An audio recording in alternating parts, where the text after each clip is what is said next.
So I think it's time to start. So welcome everybody. And thank you for joining. We inform the audience that this web seminar will be recorded and that its recording will be published on the website and YouTube channel of the mySMARTLife project. So dear participants, dear speakers, let me welcome you all to our third web seminar in a series of 4 web seminars on mobility, energy, and ICT solutions, but also exploitable results of mySMARTLife, organized under the umbrella of the projects mySMARTLife, MAtchUP, Making City, STARDUST, POCITYF, and with the support of the SCALE project. My name is Mathieu Grosjean. I will introduce and moderate this web seminar. I work for a German organization, which is called Steinbeiß Europa Zentrum, which provides consultancy services in the field of innovation management. mySMARTLife is a smart city project, which is financed by the European Commission under the umbrella of its Horizon 2020 Research and Innovation Funding Program. Our role within this project is to lead dissemination and communication activities, but it is also to manage its IP assets and to support the market deployment of a set of solutions validated and demonstrated in the cities of Nantes, Hamburg, and Helsinki. If you are interested in the solutions developed within mySMARTLife, please don't hesitate to get in touch with us. We will be glad to inform you. On this slide, you can see how the web seminar is structured. In what follows, Ruben Garcia Parares will briefly introduce the main goals to be achieved by the mySMARTLife project and how they are related to the energy solutions presented here, and also the relationship to the SCALE project. Guillaume Chanson from Nantes Métropole and Luc Stéphan, Innovation Director at Nantes Métropole Habitat, are both working in the mySMARTLife project. They will present the solar plan, different solar energy solutions to achieve citizen dialogue commitments, a plan co-developed with the citizens answering their expectations. Then Mikko Ojala, who works for Oulu Energia, the energy company owned by the city of Oulu, and represents the Making City project, will introduce the hybrid district with recuperation of energy of the return line for the heat pump system in the lighthouse city of Oulu. Afterwards, Victoria Pellicer from MAtchUP, who works for Las Naves, the Center of Social Innovation of the city of Valencia, will share the secret of their prosumers energy communities in the lighthouse city of Valencia. Finally, we will close this web seminar with a session of questions and answers where all attendees are encouraged to interact with our guest speakers. We will collect your questions during the web seminar and address them during the question and answer session. This will be the right moment for you to ask, to share your views, and to start exploring cooperation opportunities with our speakers. So please don't hesitate to send us your questions using the chat box. We will collect them and ask them around to our speakers at the end of this web seminar. It is now time for our speakers to take the floor. At this point, the only thing left to mention is that your microphones have been muted to prevent any interruptions while the speakers carry out their presentation. Let us now shortly focus on the project mySMARTLife and scales with the presentation of Ruben Garcia Parares. Ruben, it is up to you now. Okay, thank you so much, Mathieu, Fernando, Catherine, all the people from Steinbeiß for your excellent organization of these Smart City Talks. Welcome to all of you for the second edition of this series of webinars focused on the energy part of these projects. Let me very briefly introduce myself. I have seen a lot of very familiar names and faces on the attendees, but there are other persons, other people that I don't have the opportunity to meet. So it will be a pleasure to introduce you the whole concept of Smart Cities Lighthouse projects. Just to introduce myself, I'm Ruben Garcia. I work in Cardiff Technology Center in the Energy Division. I'm currently the project coordinator of mySMARTLife, and I'm currently chairing the board of coordinators. That is the group of all coordinators of Smart City Lighthouse projects. And we all work together in order to maximize our impact. And this is the first part of today's meeting, of today's presentation, in which I want to share with you in which these projects consist and what we are doing in order to try to maximize our impact. Well, just very a set of reduced figures that try to explain quite well what this initiative is.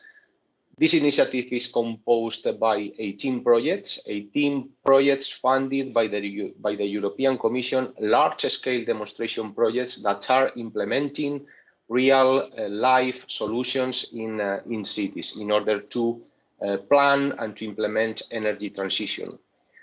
The initiative is composed by 48 lighthouse cities that are implementing these solutions and that are taking the first stages to achieve this energy transition, and also count on with the participation of over 80 cities that are playing a different role, that is following the implementation of the solutions in the lighthouse cities and to deliver replication plans in order to implement these validated solutions in their cities at a longer term. To see how big is this initiative, the Commission has committed to fund more than 420 million euros. So this is a very large initiative, the biggest funded by the European Commission under the 7 years that there was an open call for projects under the same topic. The 18 projects now count on with more than 430 partners that are working together to achieve the very ambitious goals. And regarding the demonstrations, more than 550 solutions have been or are being demonstrated in these lighthouse cities. So you can see with these small figures how big and how ambitious is this initiative. Going a little bit more into the details, I would like to just very briefly review the whole story till today.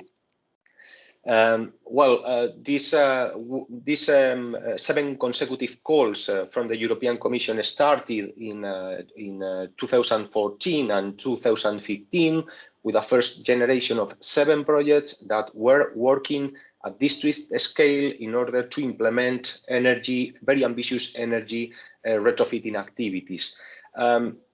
There was also a very big component on ICT solutions that fostered change of behavior in the neighborhoods, and also it was requested the implementation of urban monitoring platforms in order to have more data, more information in order for the cities to make rational solutions or rational decisions in order to implement or to decide this energy planning. There was also another component that was a little bit incipient, if you let me say that was electromobility, the promotion of the massive deployment of electrical vehicles in European cities. This was not the usual case as it is now in our cities, and when those projects were created, it was not as easy as it is today to see electrical vehicles, electrical buses, charging stations all over the city. So these projects were pioneers on these electromobility solutions, on the deployment of electromobility solutions at least 6 years ago, this was not the usual case in our cities. Then in 2016 and 17, there were funded 5 additional projects that changed a little bit the scope, because those projects were, let me say, a little bit more transversal. So it was more focused also on energy planning, on energy transition planning, and it was requested to deliver or to demonstrate the feasibility of the replicability of the solutions through the piloting and through the definition of business models, clear business models, in order to try to secure the replicability of these solutions. This, I'm not saying that the other projects were not having feasible or bankable solutions, but I'm saying that the focus was a little bit more put on this aspect in the projects. And finally, there was a last generation of projects from 2018-19 to 2020, when 6 more projects were funded, the last projects on the family, and where a new concept was added to this energy transition. That was the need to demonstrate a new concept that is called positive energy district concept.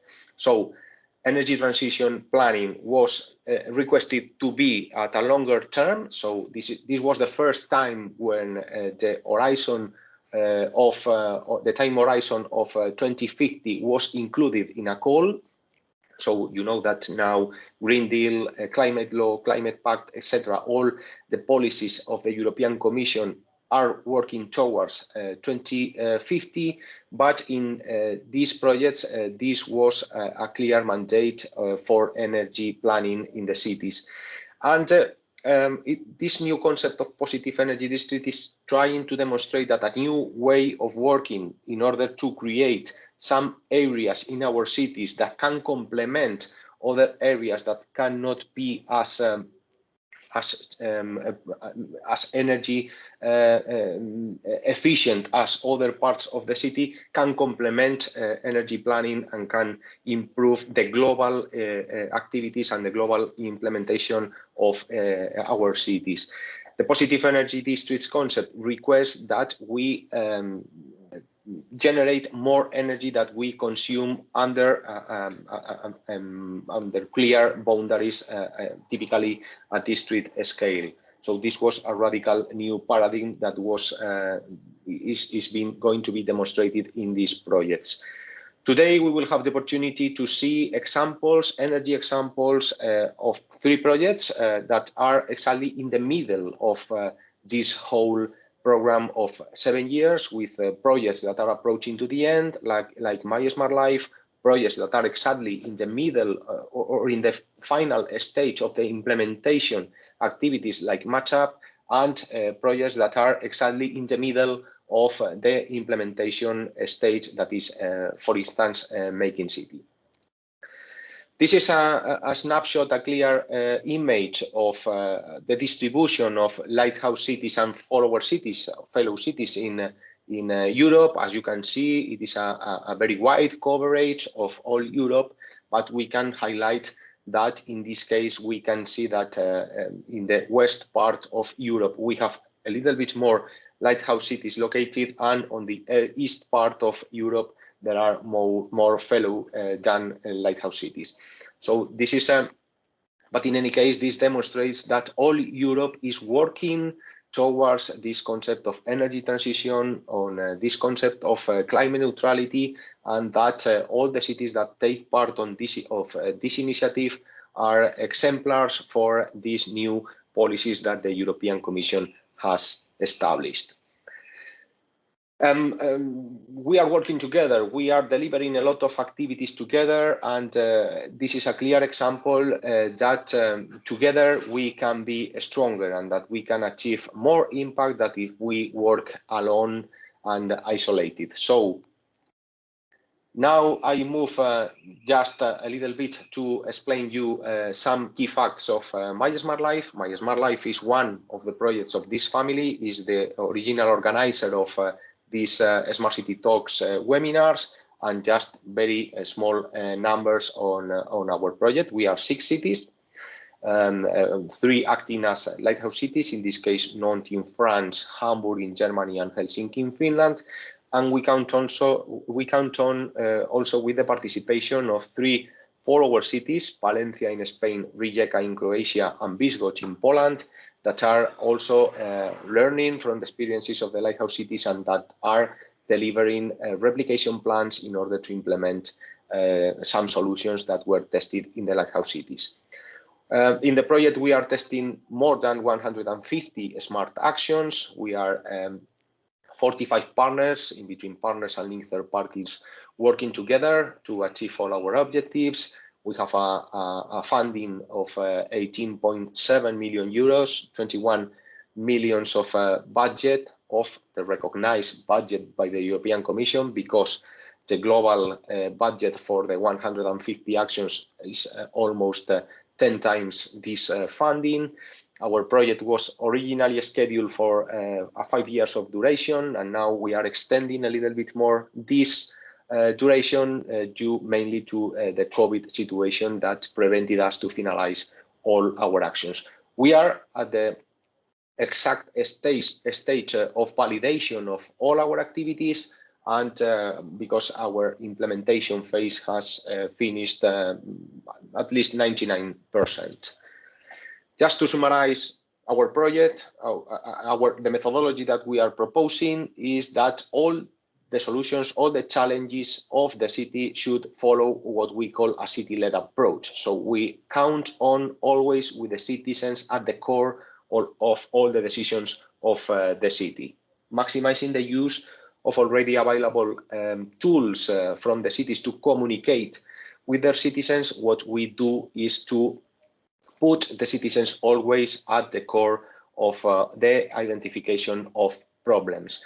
Then what we promote is the establishment of what we call a local ecosystem, a local economy ecosystem that tries to attract not only big companies, not only these very big and large companies, but also to count on with a very good ecosystem of SMEs, startups, and so on, in order to attract and fix talent in our cities. This is the governance part of the project, but of course the project is also a large-scale demonstration one that is demonstrating the performance of this 150 solution, the validity of the business models proposed, and also in order to exploit or to let the companies exploit the solutions at a longer term, and also to the cities to be able to replicate the validated solutions in different concepts. This is, in a nutshell, the concept of our project, mySMARTLife. Today, you have the opportunity to learn from the experiences of 3 projects. In this case, I would like to give a special thanks to Guillaume, Miko, Victoria for your kind participation in this webinar. And for the rest of you, I encourage you to participate, to learn a lot from them. They are very talented. They have a lot of things to say. So please participate actively and enjoy the rest of the webinar. This is all from my side. Thank you very much. Thank you very much, Ruben, for this very detailed presentation of the different projects of the Lighthouse projects, Smart City and Communities community of projects. And thank you for this short presentation of mySMARTLife. I think now it is time to move to the next presentations, which will be in charge of Guillaume and Luc, who will present the solar plan of the Lighthouse City of Nantes. So, Guillaume, Luc, the floor is yours. Thank you, Matthew and Ruben. Today we'll try to provide some feedback on energy, and more specific on the topic of solar energy. First element of context: there is a strong culture of citizen dialogue in Nantes to co-design public policies. And the first element is the great debate on energy transition, which lasted about 7 months and involved over 50,000 participants. Many contributions were translated into 33 public commitments, among which the canopy, which to make use of 100% of rooftops, and to produce 50% of all metropolitan energy, produce them locally and with renewable energies by 2050. About the same time, Nantes Métropole launched the solar plan to achieve these goals, and the goal of reaching a 40% share of renewable electricity in the electrical mix of public buildings by 2030. This implies a massive solarization plan of public equipments. As an H2020 project, mySMARTLife is an ambitious project, and there is not one solution on solar energy. Today we'll try to go over different complementary solutions, and we'll focus on one of them. With the solar plan, a massive solarization program started with mySMARTLife, and the installation of first 570 kilowatt peaks. Ongoing are an extra 1 megawatt peaks on about 20 buildings. They are not all in the project. This is the beginning of a recurrent annual investment plan with dedicated budget of about 1 million euros each year until 2030. Another way of doing it is to leverage on citizen co-investment. So the MIN is a big wholesale market, and it was moved from the town center to the periphery. And the building, a big solar plant was installed with a part dedicated to self-consumption. And this part was subject to citizen fundraising. And so now citizens are co-owners of this self-consumption PV plant. Another solution is organic, semi-transparent PV films. Basically, we're doing the opposite of traditional PV plants because they've been installed in a very visible place. The Cité des Congrès is a major exhibition event center, and the idea here is not just to produce electricity, but as well to raise awareness and to demonstrate how this solution can be complementary to traditional PV plants, as the mezzanine, which you can see here, has specific structural conditions which cannot support heavy weight. Finally, it also contributes to scaling this relatively new technology developed by a local company in Nantes. One last example is the solar Cadastre. So this is not directly installing PV plants. This is a public website allowing anyone to get an idea, first self-assessment of solar potential of a rooftop in the metropolitan area, with also economic estimates. Since 2016, about 230 solar bids were asked, let's say, and the data analysis of all solar rooftop potential estimates that about 90% of rooftops show exploitable conditions. I am not going to talk much longer and pass the floor on to Luc Stéphane, who is the head of innovation in the social housing office of Nantes Métropole, to show the last way in mySMARTLife of doing solar energy. Okay, thank you, Guillaume. I work for the social housing company of Nantes. It's owner of 25,000 accommodations in Nantes. And this project, and you can see in the photo, is a project to build up and to test collective self-consumption approach in solar energy. And there are many aims and targets in this project. First of all, is to developing local sources of energy and encouraging short loops of production for energy consumption. And in possible now because 2 years ago a new energy law makes it possible in a 1 kilometer square area only, but it's available for this district. And the will of non-metropole habitat in the city of Nantes to be a driving force on this subject of solar energy. As Guillaume said before, we have a policy called 100% useful roof. And the property of the site itself, because with the proximity of buildings that are in temporal shifts. In fact, the building where the solar power plant will be installed is a huge 10-floor building, social housing, and its high rooftop is not subject to shading, which make it perfect for this objectives. On the other side, the buildings that will buy the electricity from non-metropole habitat are smaller buildings, the school and the social center. On their rooftop situation were not very suitable for the solar power plant, but they are operating during office hours, so they need electricity during the day mostly. That is to say, during the production time of the solar panels, which is not the case of the social housing. The major consumption is in the morning and at night. So based on this observation, all these buildings are complementary to a solar collective self-consumption system. So we make some studies for the production possibility, and we have a distribution of consumption between social housing 50%, 70%, sorry, and 30% for the school and social center. But for the social houses, it's not directly for the tenants because it's for the built-in common areas, lifts, staircase, light, ventilation, which is sort of rental, including the rental charges.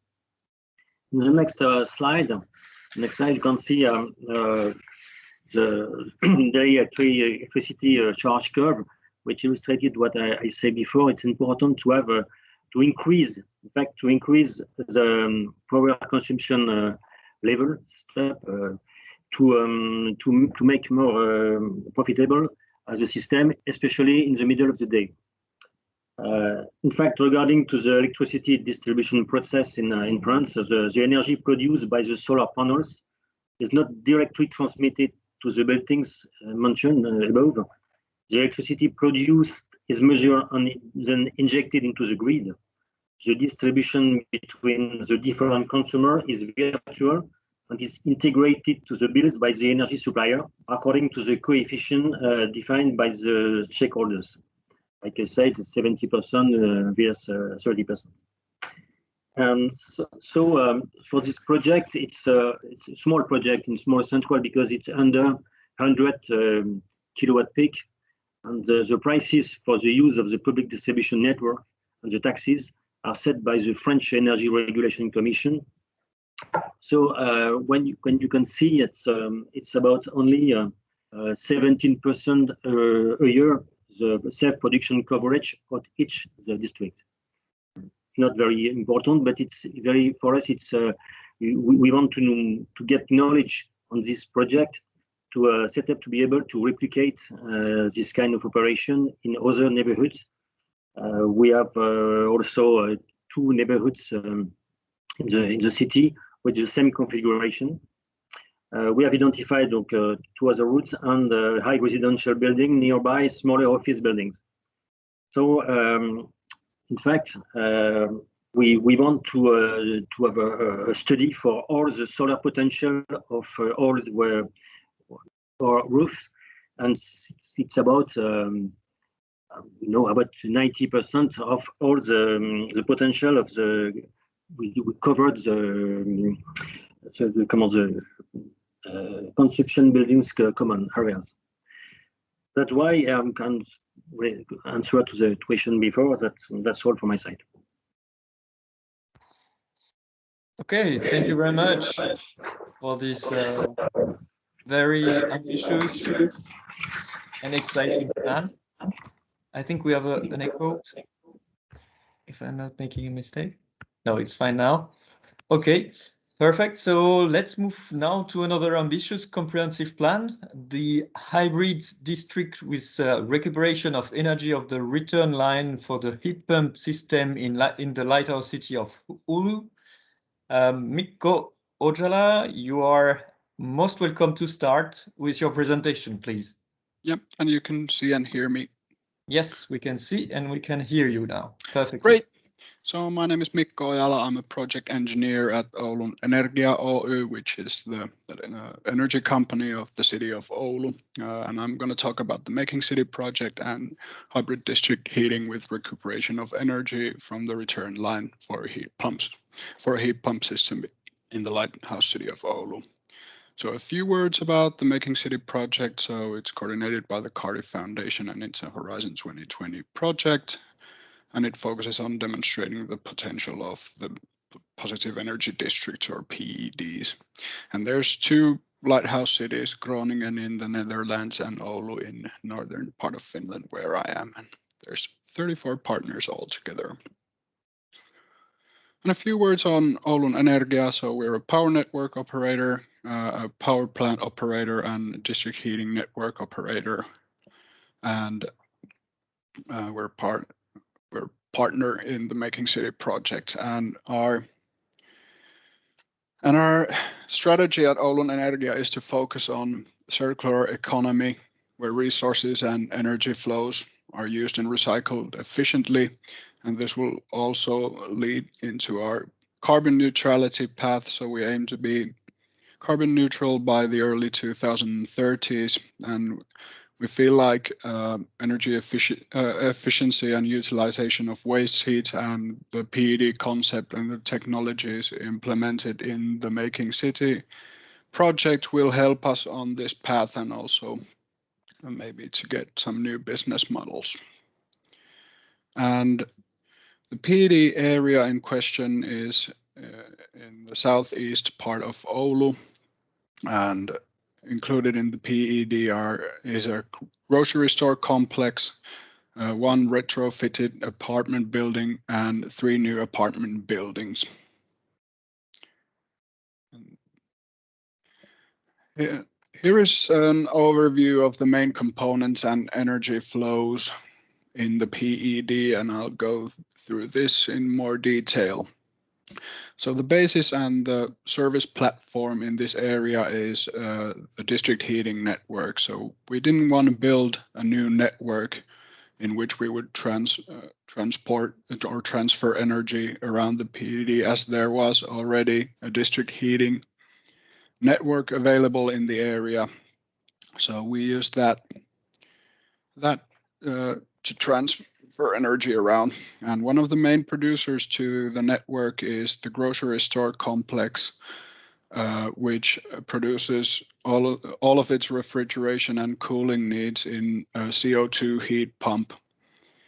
And there's also solar panels and boreholes for ground source heat.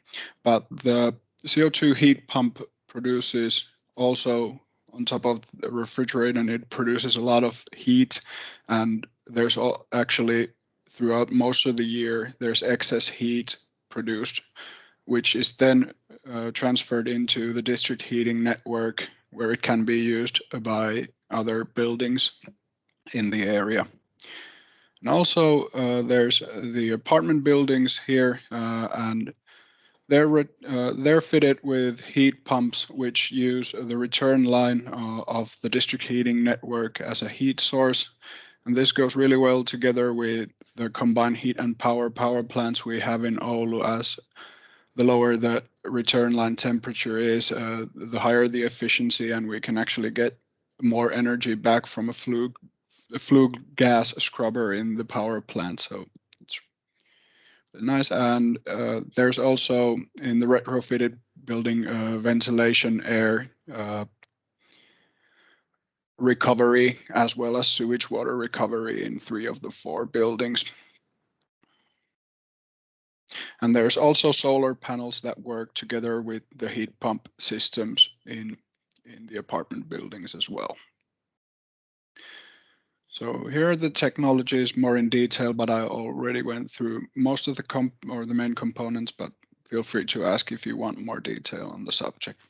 And here is a snapshot of the grocery store operation. And at this point in time, there is no electricity coming from the grid. All of the electricity the store needs is produced by solar energy, and the heat pump produces all the heating and cooling the store needs at this moment, and there's also 53 kilowatts going to the district heating network for other buildings in the area.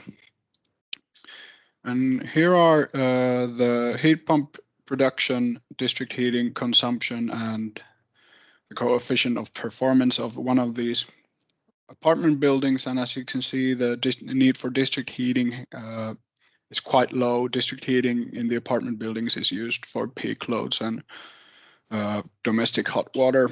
And also the coefficient of performance has been really high, and actually after some optimization, even close to 7 in April, which is pretty high. And here's some more detailed data on the same building where you can see how the outside temperature affects the heating demand. And here are a few successes and challenges, and of course they're quite early and we haven't implemented all the solutions, so we'll get more data and in the future. But the grocery store heat production has been steady and it has worked quite well, and we've been able to produce quite a lot of heat from it to the network. And there's already plans for further development of these technologies in a lot of stores around Oulu. And the heat pump operation in the apartment buildings has been quite good, and the coefficient of performances have been even better than expected. But we'll get more of them when two of the new ones get done or start operation this summer. And why it's really interesting for Oulun, from Oulun Energia's view, is that it improves the overall efficiency and helps us on the path to carbon neutrality, and it opens some new possibilities such as demand response and complete network optimization, or at least provides tools for them. And we have actually already started a big new project which replicates some of the technologies we've used in the Making City project. And some of the challenges we've faced have been the investment costs, and payback times for some of these technologies are still quite high, and there's still work to be done on the business models regarding who invests what and who owns what energy flows and what they're worth. But we'll work on that. So that is all from me. Thank you for your attention, and I'll look forward to your questions. Thank you, Mikko. It's an inspiring system for many cities in Europe and beyond. So it is now time to come back to the citizens and show how to engage them in the energy transition, taking the example of the prosumers energy cooperatives implemented in the city of Valencia. Mrs. Victoria Pellicer, it is your turn. Okay, thank you. Can you see my, yes? We can, perfectly. Okay, well, so good afternoon to everyone, and thank you very much for inviting us to this webinar. It's a very good opportunity to share learnings. I'm very excited about all of what I've learned from previous colleagues from NANS and from Oulu. Well, my name is Victoria Pellicer, and I'm Energy Officer at Las Naves. Las Naves is a public foundation on social and urban innovation. We belong to Valencia City Council, and let's say that we have the role of developing pilot projects, test solutions in different areas, and one of these areas is energy. So we participate in many energy projects, and today, can you see next slide? No.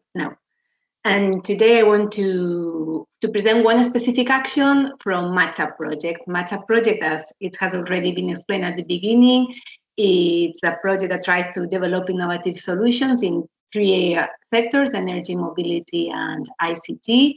always with this citizen engagement approach. We are 3 lighthouse cities, Valencia, Antalya, and Dresden, and I'm going to explain one specific action from Valencia city.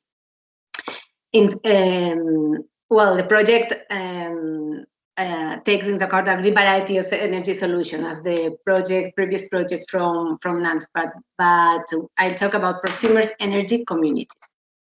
So before I start talking about energy communities, I think it's worth mentioning a few words about the Spanish context. Spanish Revolution regarding sharing energy has changed a lot in the last 5 years. Let's say that we have moved from a situation where it was practically impossible to develop an energy community to now where it is being promoted at all levels, at national level, local level, regional level. But it's true that as this is still a very innovative scheme here, so further regulation is needed, more specific regulation is still needed.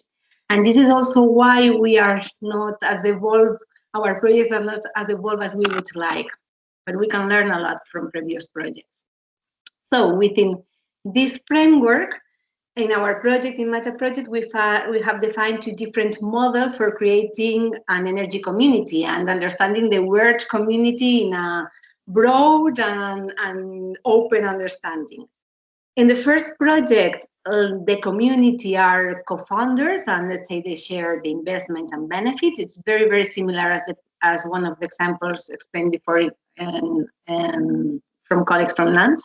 And then the second project is the community shares the energy production. So let's see. Well, I'm going to explain the conceptual idea beyond these projects, but I'm going to focus my intervention on how to create the community. I'm not going to focus intervention on more technical details.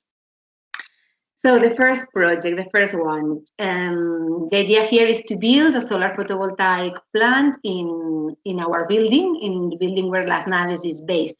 Here you can see some pictures about our building, about activities we do. It's a building with a lot of activity, open also to citizenship, activity in the morning, afternoons, also in weekends. So there's a high energy consumption. And well, it's a multi-purpose complex composed by 3 semi-attached buildings you can see in these pictures. And the idea is to install the solar photovoltaic plant in one of these buildings.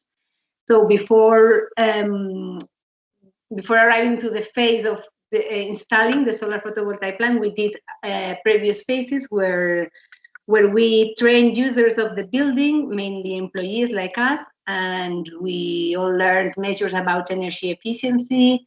And the idea was to reduce the consumption as much as possible. And well, once we have reduced the consumption as much as possible, we designed this project for a solar photovoltaic plant where we, as Las Naves, that would be a project of our self-consumption, but the energy produced will be measured, so there will be a part which will be injected into the grid. So here, our idea is to promote a citizen fundraising, similar to the other example, a citizen fundraising with small participations from 200 and no more than 1,000, in order to achieve the participation of let's say, of common people, of current citizens, which are not expert on energy, but they are interested on it. And in that way, we can arrive to them, show them the benefits of solar energy, but make them, without making them feel that they are risking too much, let's say. So, well, the idea is to establish a contract with the citizens for 15 years. On the year 15, let's say that they will be able to have recovered all their investment. Obviously, Las Naves will also have a benefit during all this time. And our idea is to consider these citizens investors, not just as mere individual investors, but try to make a community around them, to consider them also as a community, and to engage with them and keep in touch with them and invite them to participate in different actions that we from Las Naves are doing. For example, or the benefits that we as Las Naves will have with these installations, we want to put them in a social fund and to ask to the community, let's say the citizen investors, to decide where to dedicate these funds. This is about project 1. And about project 2, the second project is a more typical consumers energy cooperative, as you know, in Europe, but there are not here in Spain, there are not still, where people from the neighborhood, they join together in order to, well, to promote, in this case, a solar PV plant and to share the energy that this plant produces. So this project is promoted by another foundation, Valencia Climate and Energy. It's also, like us, a public foundation from the Valencia City Council. They are also partners on MAtchUP project, and they run an energy, the energy office, which is this picture, this first picture. The energy office is a one-stop shop that gives advice and information to citizens about energy. So they are dynamizing, promoting a participatory process in the neighborhood where the office is, in order to join people and yes, to join people interested in creating a community. So during Goal 2020, they developed a participatory process with the challenge that it had to be online due to COVID crisis. And at this moment, people who were interested, they had joined, they are defining a first proposal about how to build the community. They are in the process of forming an association. They are now looking for new people to join with them, and asking also to the local shops in the neighborhoods, looking for a roof, etc. Let's say that now it exists what we call the core group. And so the creation of the community has just started. It's not still all finished. So what can I share with you? I can't share final results because our projects are not finished. And I was thinking, what can I share with you here in this webinar? And I thought that maybe it would be interesting to share what we have learned and some of our reflections that we have learned about what is really needed to face the challenge of how to create a community. Well, first of all, we need to define well which is our community. Let's say that define our constituency, to get a map, to go and walk in the neighborhood, to really spend time in the neighborhood, observe, ask, and identify who are the leaders there in that constituency that we have defined. Who are those leaders who we can first approach to them? Obviously,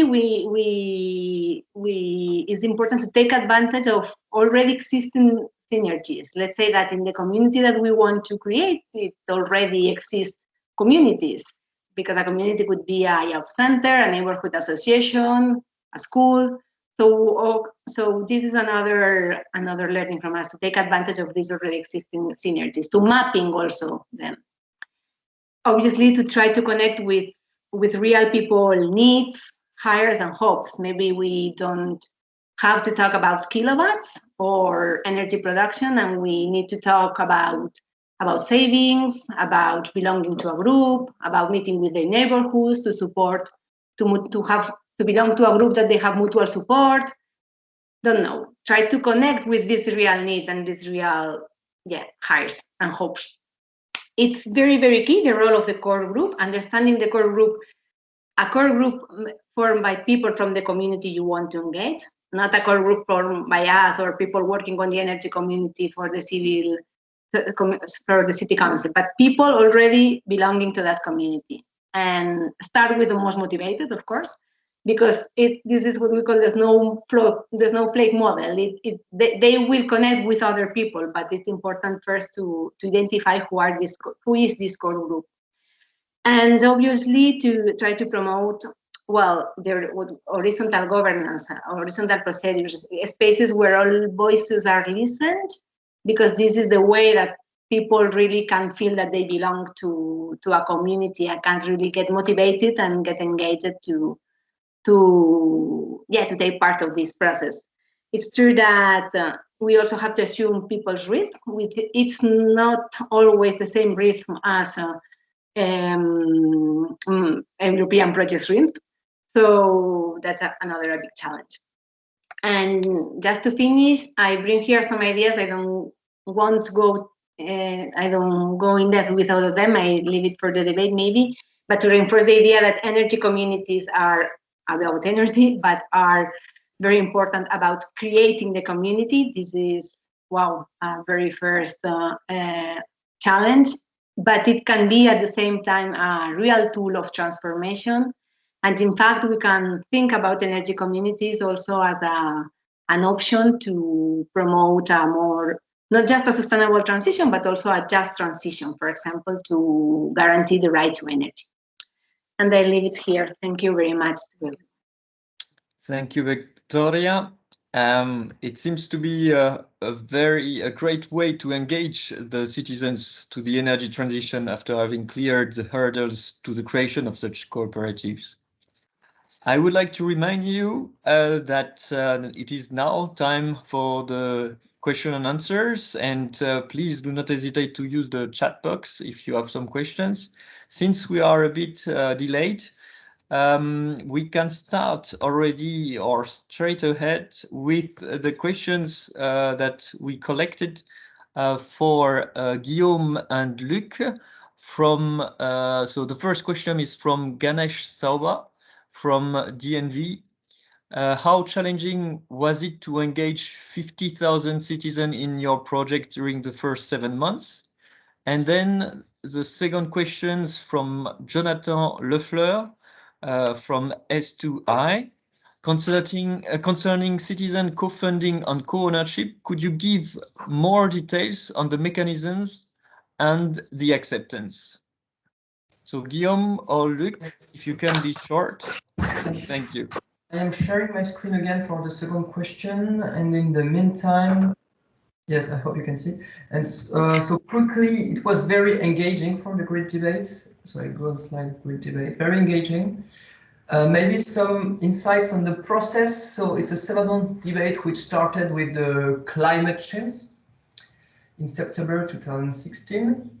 So the process, one insight of the process is that all the people was structured in the 2 ways. So for citizens and for communities or actors. For citizens, there are 3 ways to do. So you could assist to public auditions to get a better opinion. You could post individual contribution on a dedicated website open for the debate, or you could take part into an action community. And so now for structured communities, different ways you can do. You can first write an actor and how to say cahier, collection of thoughts.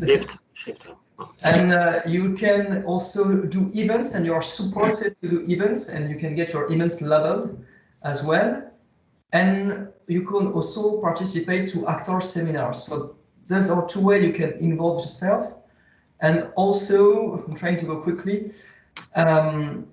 It works the 7 months with a website to support the debates, with a website for idea debates, and 6 communities to explore their own ideas, and 4 big auditions giving thoughts to an actor's seminars. That's very quick. I'm sorry, but I'm trying to give insights, and so quickly as well on something else that I am lucky enough to have. I'm not a solar expert, but my colleague gave me hidden slides to give more insights. So first one is, so I told that it's not the whole PV plant. Why? Because in France we couldn't, and maybe we still can't, do self-consumption for more than, here I put it in emphasis, you can do you can't do bigger than 0.5 megawatt peak self-consumption. Otherwise, it's a French national control project, so the maximum possibility. And how to do it? So we have 2 main organizations in Nantes, COWAT, which was an association already existing, which works in finding, it's a citizen organization which finds roofs and co-invest into them. But this one is very big. So that's why we also had the support of Énergie Partagée Investment, which is like a green investment organization in France, and which said basically what can't invest because citizens are smaller than our association, we will provide a complement. So we leverage on them. And so finally, I'm going very quick.